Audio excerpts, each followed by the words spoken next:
Can you talk a little bit about the challenges of having two different locations, of just running, you said at the beginning that if you're at home, you're doing paperwork, and I assume that you are doing paperwork for both locations, Absolutely. but just, getting one up and running is hard enough, and it is for any small business owner. Mm-hmm. Just talk about the challenges, and you've got two different locations that are 3 hours apart, so just talk about those challenges. Well, I'd have to say that the challenges are so much easier now. We can see the light at the end of the tunnel. Before, when we were busy opening this up, I was trying to, again, new business owner, didn't have a whole lot of direction. And so trying to get this open and running, and then being able to watch over the shop. And I did not have, God sent me a wonderful, basically I hired a high school student, and her mom came in and started baking for me there, and she kept the store open for me. And then when we hired the other two ladies a few years later, then they just took it to a whole nother level. And so at that time, every day was on my knees. I was scared, praying because I didn't know what was going to happen. Sure. Not being able to be in control, and had already started opening this up. It would have been completely different if that would have happened before we had started the business here. And so lots of sleepless nights at the first, I'd say, 3 years of it, just not knowing.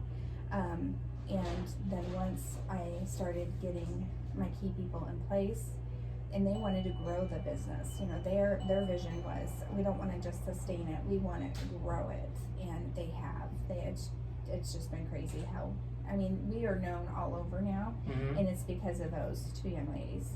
I say young, they're my age. You can't put a price on that, though. No. And the thing that you said is control. I think, even as a small business owner, when you're starting out, even for you walking in here in Kearney, there's a level of, even though things may be chaotic, you can be here and be present here, and have control there. Where 3 hours away, if you don't have someone that necessarily wants to build the culture or the business, it just makes it that much more difficult. And when you said control, that resonated with me. Like I get that. Yeah, and when it's your all your money on the line, and everything you put into it, and if it doesn't, if they can't build it and sustain it, then it's going to go under, and then of course you've lost, and then we are still connected with the lease, all those things are pretty scary as a business owner, but they've taken it, so no, I don't worry. People are like, oh, are you there all the time? I'm like, no, I'm not. I used to be, but now I maybe once a month, maybe twice a month, depending on what's going on, because if they have big events, I'll go up and help them. But yeah, no, I don't have to be. And then the girls here that I have in place, they're phenomenal as well, and so I feel like I'm not married to the shops. So after 7 years, I feel like I'm being able to start, to breathe a